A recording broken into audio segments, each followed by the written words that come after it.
Let's roll through a couple basic pieces of kitchen equipment. The first and most important is your chef's knife. You can buy a lot of fancy knives out there. There's a ton of options, but having one good solid chef's knife is the thing you'll use the most in the kitchen. All different shapes and sizes. This is a 10-inch knife. Anything from an 8 to a 12 comes in handy. The biggest thing is keep them clean, keep them in good shape, and more than anything, keep them sharp. Everybody's got that little rod that came with your knife set.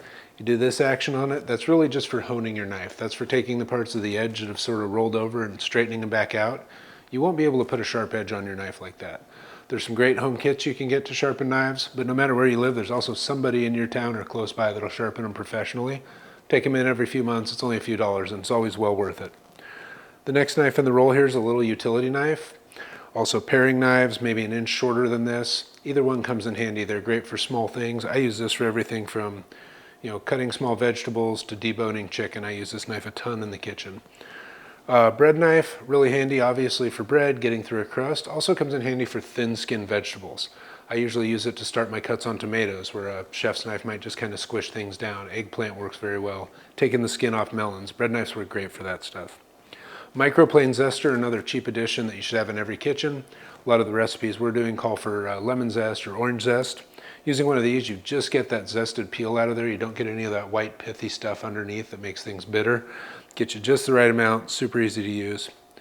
Good fish spatula is nice. Anything you're searing in high fat or oil. These guys have some nice little holes and ridges in them. Let you pull your product out while also draining the grease off.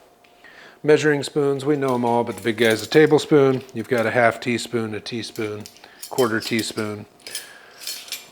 Wooden spoons come in handy for just about everything. I like to use them in all my metal pots and pans as often as I can.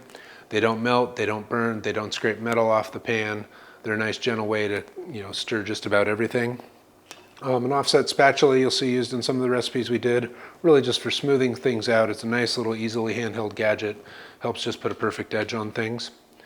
The other piece that I think is super important in the kitchen, and also very affordable these days, is a nice digital thermometer. If you've got one of those little pocket dial guys that's been in your drawer forever, throw it out, go spend like 15 bucks, get one of these things.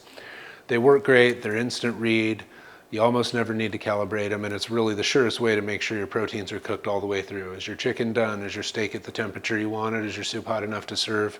These guys can do it all. They've got a nice little handy magnet stick right on the oven door. Those are a few great pieces. There's a ton of stuff you can buy to outfit your kitchen, but this is a good start right here.